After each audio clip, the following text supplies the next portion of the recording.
pinakbet with mushroom and watercress and galunggong na malalaki. Ooh, mga nan-apo.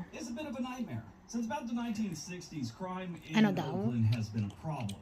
To the point where Ayan ang palaya na police force mga is a major problem. mapait. Now, what's a shame about this is Oakland is a beautiful city, sort of. I mean, it's got some rundown areas and stuff, but overall, it's a beautiful city. It's a waterfront Kalabasa. city. You'd expect it to be Hopefully a little bit masarap better yung shape. kalabasa. I mean, probably And the that alone mushroom. should make Binagoongan. Oakland a better city to live in.